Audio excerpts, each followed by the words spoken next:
চাওক নলবাৰী জিলাখনৰ বৰক্ষেত্ৰী বিধানসভা সমষ্টিৰ অন্তৰ্গত বাক্ৰীগুচি গাঁৱৰ 452 বিঘাকৈ চৰকাৰী ভূমি খালী কৰাৰ বাবে ইতিমধ্যে বৰক্ষেত্ৰী ৰাজচক্ৰৰ চক্ৰ বিষয়াগৰাকীয়ে নিৰ্দেশনা প্ৰদান কৰিছিল।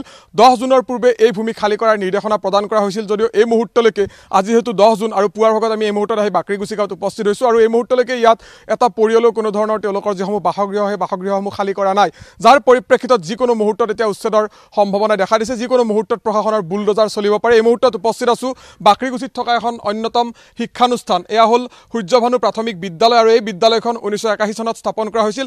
এই বিদ্যালয়খনতো প্ৰশাসনৰ বুলডোজাৰ চলিব। যিকোনো মুহূৰ্তত প্ৰশাসনে উচ্ছেদৰ বাবে ইতিমধ্যে সাজু হৈছে, কাৰণ আজিৰ ভিতৰত তেখেতসকলক এই যি বাক্ৰীগুচি গাঁৱৰ 452 বিঘা ভূমি খালী কৰাৰ নিৰ্দেশনা দিয়া হৈছিল। কিন্তু এই মুহূৰ্তত এই যিখন সূৰ্যভানু প্ৰাথমিক বিদ্যালয়, এই সূৰ্যভানু প্ৰাথমিক বিদ্যালয়ৰ ইয়াৰ দাঁতিকাষৰীয়া যিসমূহ পৰিয়াল আছিল, সেই পৰিয়ালসমূহ এই ধৰণে পুৱাৰ ভাগত ওলাই আহিছে আৰু ওলাই আহি তেওঁলোকৰ হাতে হাতে কিছু নথি পত্ৰ তেখেতসকলে লৈ আহিছে। তেখেতসকলে দাবী কৰিছে যে তেওঁলোকৰ এই ভূমিত তেওঁলোকে বহু বছৰ ধৰি তেখেতসকলে বসবাস কৰি আহিছে। ইয়াত থকা যিখন বিদ্যালয়, সেই বিদ্যালয়খনো 1981 চনতে স্থাপন কৰা হৈছিল। তেখেতসকলে দাবী কৰিছে যে 452 বিঘা ভূমিৰ যি কথা কোৱা হৈছে, সেই 452 বিঘা ভূমিৰ মাত্ৰ 83 বিঘা ভূমিতহে তেখেতসকলে বসবাস কৰি আছে। বাকী আন যিসমূহ ভূমি আছিল, সেই ভূমিসমূহ বিভিন্ন অনুষ্ঠান হওক বা বিভিন্ন NGO হওক, সেই NGOসমূহে দখল কৰি আছে। গতিকে এই মুহূৰ্তত এই ধৰণে দেখুৱাইছোঁ পুৱাৰ ভাগত তেখেতসকল ওলাই আহিছে, কাৰণ যিকোনো মুহূৰ্তত প্ৰশাসনৰ বুলডোজাৰ চলিব পাৰে। তেখেতসকলে প্ৰশাসনৰ যি নিৰ্দেশনা আছিল ঘৰ খালী কৰাৰ বা এই যি মাটি, সেই মাটি খালী কৰাৰ যি নিৰ্দেশনা দিছিল, সেই নিৰ্দেশনা তেখেতসকলে মানি নচলিলে। কিন্তু এই মুহূৰ্তত তেখেতসকলৰ আমি কাষত আহি উপস্থিত হৈছোঁ, কাৰণ যিকোনো মুহূৰ্তত প্ৰশাসনৰ যি বুলডোজাৰ, সেই বুলডোজাৰ চলিব পাৰে এই বাক্ৰীগুচি গাঁৱত। ঠিক একেদৰে সেই বুলডোজাৰ চলিব পাৰে ইয়াত থকা যিখন প্ৰাথমিক বিদ্যালয়, এই প্ৰাথমিক বিদ্যালয়তো। আৰু প্ৰশাসনৰ বুলডোজাৰ চলিলে এই প্ৰাথমিক বিদ্যালয়খনো সম্পূৰ্ণৰূপে ইয়াত ধ্বংস হ'ব। আৰু ঠিক একেদৰে ইয়াত থকা কেইবাটাও মছজিদ কিন্তু প্ৰশাসনৰ বুলডোজাৰ চলাৰ সম্ভাৱনা আছে। যিকোনো মুহূৰ্তত প্ৰশাসনৰ বুলডোজাৰ চলিব। আপোনাৰ ওচৰলৈ আহিছোঁ, হাতে হাতে কাগজ লৈ ওলাই আহিছে। আজি অন্তিম দিন, যিকোনো মুহূৰ্তত বুলডোজাৰ চলিব পাৰে। আজি আমাক 10 জুনৰ দিনা আমাক শেষ তাৰিখ দিছিল, এটা সময় দিছিল যে 10 জুনৰ আগতে আপোনালোকে ঘৰ মাটি আপোনাৰ খালী কৰি দিয়ক। কিন্তু কোনো খালী নকৰে। খালী আমি কৰা নাই, খালী কৰা নাই। এইটোৰ কাৰণে আমি এই মাটিখনত আজি 30 বছৰৰ বেছি হ'ল বসবাস কৰি আছোঁ। এই মাটিখনত আমি 2016 চনত হাইকোৰ্ট কৰিছোঁ, তাৰ প্ৰমাণ পত্ৰ আছে। 2016 চনত আপোনালোকে ন্যায়ালয়লৈ গৈছে, উচ্চ ন্যায়ালয়লৈ।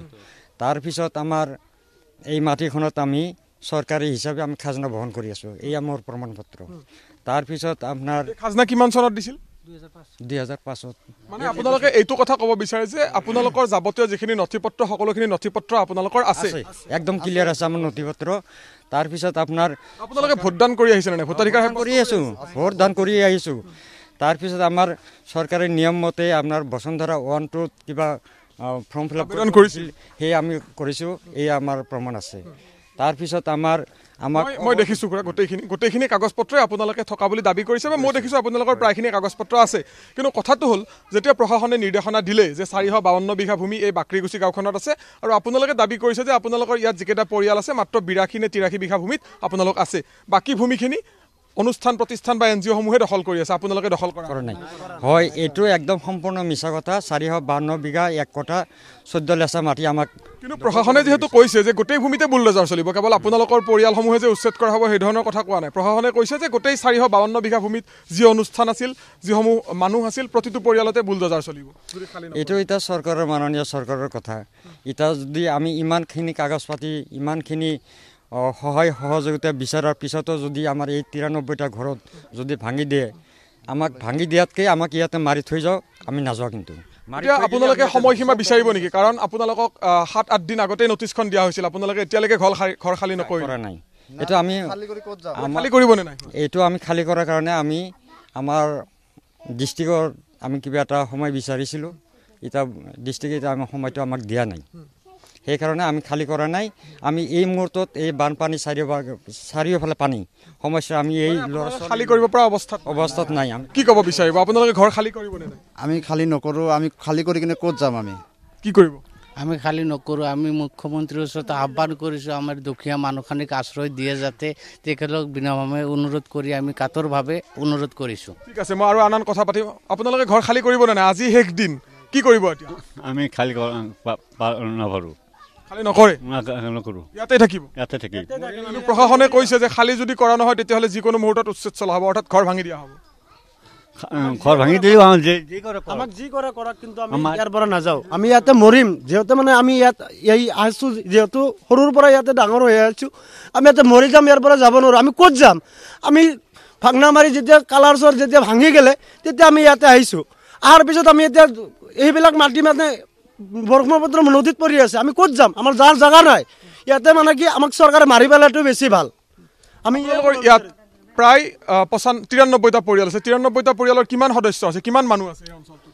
মানে 500 500ৰো অধিক পৰিয়াল, অধিক ব্যক্তি আছে, কি ক'ব? তাৰমানে আমাৰ এইটো গাঁৱত চৰ চাপৰিৰ মানুহ, গৰাখহনীয়া মানুহ, আমাৰ ভূমিধৰ মানে ইয়াতে জাগা দিছিল তাহাঁতক প্ৰাক্তন মুখ্যমন্ত্ৰী, প্ৰাক্তন মন্ত্ৰী ভূমিধৰ বৰ্মনে আপোনালোকে ইয়াত পুলকেশ বৰুৱা থাকাৰ পায়। এতিয়া মই ভাংনামাৰি চৰৰ পৰাই মই ইলেকশ্যন খেলিছোঁ। ইলেকশ্যন খেলিছে, মই আপুনি জয়ী হৈছিল? জয় হৈছোঁ। আমি এই ৰাইজৰ লগতে আছোঁ আৰু ৰাইজৰখিনি থাকব। এতিয়া আপুনি যিহেতু জয় হৈছে, আপুনি এগৰাকী জনপ্ৰতিনিধি, গতিকে প্ৰশাসনক সহযোগ কৰাটো আপোনাৰ কৰ্তব্য বা দায়িত্ব। গতিকে প্ৰশাসনে জাননী দিছিল যে 10 জুনৰ পূৰ্বে আপোনালোকৰ মাটিখিনি খালী কৰিব লাগিব। ইয়াত 452 বিঘা মাটি থকা বুলি কৈছে, আৰু আপোনালোকৰ পৰিয়াল ইয়াত আছে 93টা পৰিয়াল আছে। এতিয়া এতিয়ালৈকে আজিৰ দিনটোলৈকে, আজি 10 জুনলৈকে কোনেও ঘৰ খালী কৰা নাই যে মই প্ৰতিনিধি, সেইকাৰণে মই ৰাখাতে বহি আছো। তাতে আপুনি কি কৰিব এতিয়া? মই এতিয়া আমাৰ মুখ্যমন্ত্ৰীৰ তাতে আবেদন কৰিছোঁ, তাহাঁতে যদি জাগাখিনি দিয়ে থাকব, সেনেকে আছে। মানে আপোনালোকে ঠাই অকণমান বিচাৰিছে? বিচাৰিছোঁ আমি। ইয়াৰ পৰা আপোনালোকে যাবলৈ সাজু, কিন্তু ঠাই অকণমান ক'ৰবাত দিব লাগিব।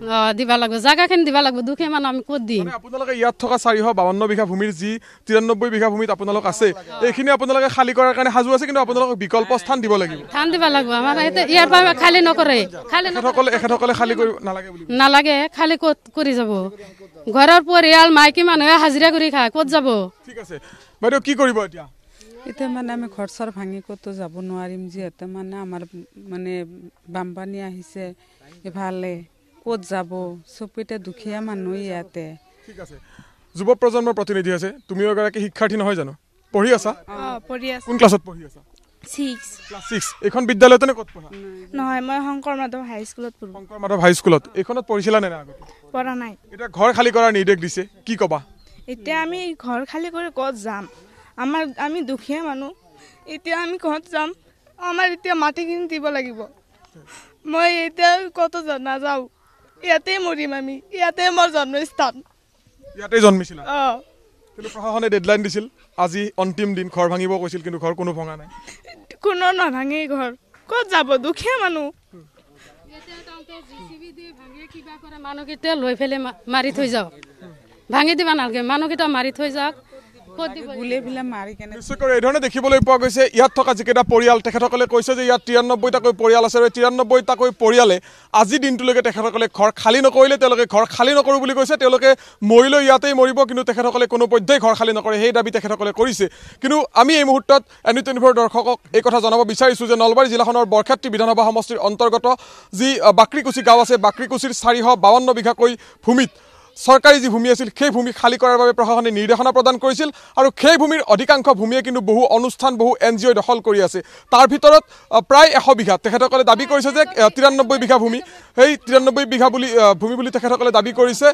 ক্ষমা কৰিব, 83 বিঘা ভূমি বুলি তেওঁলোকে দাবী কৰিছে। 93টাকৈ পৰিয়াল আছে, আৰু এই পৰিয়ালসমূহে এই 83 বিঘা ভূমিত তেখেতসকলে থকা বুলি দাবী কৰিছে। কিন্তু প্ৰশাসনে কৈছে যে 452 বিঘা ভূমিত কিন্তু খালী কৰিব লাগিব। যদি খালী কৰা নহয়, যিকোনো মুহূৰ্তত প্ৰশাসনৰ বুলডোজাৰ চলাৰ বাবে সাজু হৈ আছে। আৰু যদিহে প্ৰশাসনৰ বুলডোজাৰ চলে, মই পুনৰ দেখুৱাইছোঁ, ইয়াত থকা এই যিখন প্ৰাথমিক বিদ্যালয়, এই বিদ্যালয়খন সম্পূৰ্ণৰূপে ইয়াত উচ্ছেদ কৰিব লাগিব। ঠিক একেদৰে উচ্ছেদ কৰিব লাগিব ইয়াত থকা দুটাকৈ মছজিদ আছে, আৰু সেই মছজিদো উচ্ছেদ কৰিব লাগিব।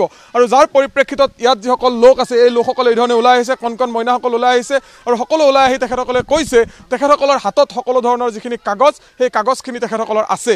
আটাইতকৈ ডাঙৰ কথাটো হ'ল তেখেতসকলৰ সম্পূৰ্ণ নথি পত্ৰ আছে, তেখেতসকলে ভোটাধিকাৰ সাব্যস্ত কৰিছে।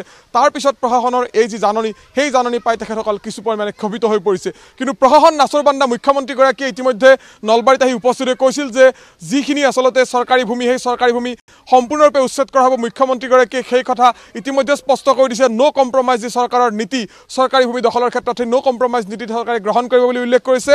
ঠিক একেদৰে নলবাৰী জিলা প্ৰশাসন সম্পূৰ্ণৰূপে সাজু হৈ আছে, যিকোনো মুহূৰ্তত উচ্ছেদ চলিব পাৰে বৰক্ষেত্ৰী ৰাজহ চক্ৰৰ অন্তৰ্গত এই বাক্ৰীগুচি গাঁৱত।